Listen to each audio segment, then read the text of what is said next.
Greg here at the Night Hunter 702. One of my followers said, "Hey man, you got to tell the story about when we first went out, the first time we went out." So a guy I played baseball with and have played against, and for years, named Chris, he was like, "Yeah, I want to start hunting. I want to get into hunting." And I said, "You want to go do some coyote hunting?" He said, "Sure. You know, what do we do when we get them?" And I'm like, "We bury them. I don't eat coyotes." So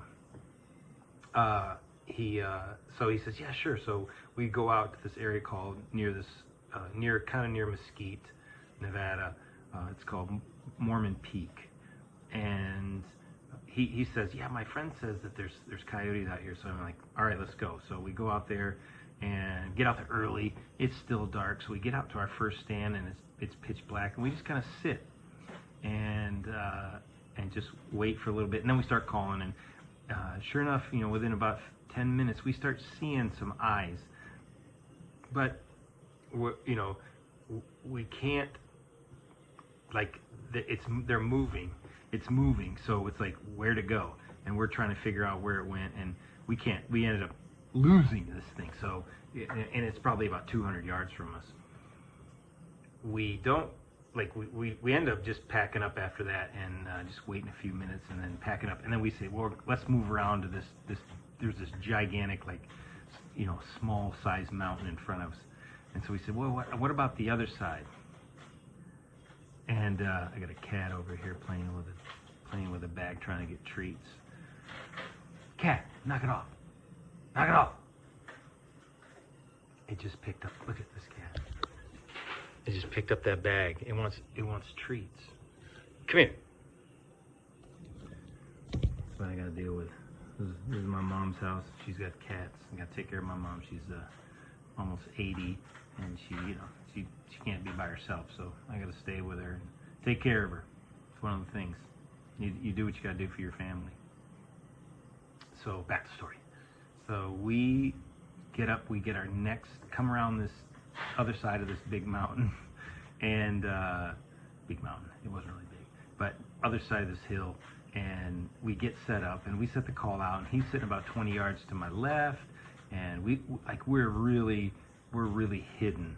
We got really good cover here, so we're excited about this, and turn the call on and start calling, and nothing for a little while, and then the sun starts to come up, and I'm sitting there and I'm like, man, what a beautiful picture. I'm going to take a picture. So I take out my iPhone and I point it in the direction of where the sun's come up, and I take this picture. And when I start to move down the camera, the phone, I see movement, and I look at it, and literally 40 yards away there's a coyote standing right in front of us, looking at me. And when it sees me move, it starts to run. So I snatch my rifle off the tripod, and I literally start running up the hill behind me, because where it's going, it looks like it's gonna run around the front of this hill, and then I don't know, it'll be gone. So I run around the hill, I cut it off. I get to the top and I cut it off, and it sees me, and boom, it turns and starts running away from me. And I literally standing, and I'm hunting with a 20-inch heavy barrel AR-15 with a sight mark Wraith. Not the greatest scope,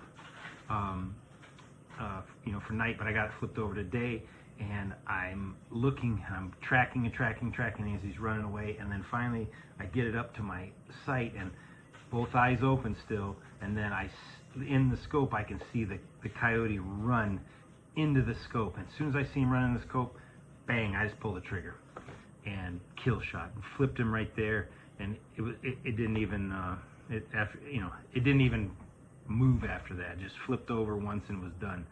And I'd like to say that I'm a really good shot, which I am, but like I said, I've never shot a coyote on the full run. So we ended up, we harvested that coyote. It was like our first coyote. And then later on, I was like, I was looking at the pictures that I took, and I said, hey, I wonder if the coyote's in the picture. And sure enough, and I looked down the very bottom corner of the picture, and there's the coyote in the picture. Look, I think he was looking kind of I don't know if he's looking right at me. I have to go look at the picture again. It's been a while since I looked at it, but how funny is it? The coyotes in the desert, if they're just sitting there, it is very tough to get them. But most of the time you're picking up their movement. So when he wasn't moving, we didn't even have a clue. And I'm just looking at Chris, and I said, Chris, how do you let a coyote sneak in on us like that? Like, how do you miss that? And he's like, I don't know how you miss that. We're arguing back and forth about it, laughing about it, but yeah, those that was like our first coyote hunting story, and we ended up hunting a lot that day, and going to some different spots, and I ended up losing my damn rangefinder. Somehow I dropped it. Somewhere there's a rangefinder out in Mormon Peak. Maybe one day I'll run across it again, but who knows? But hope you like the story. If you like this content, just like, share, and subscribe.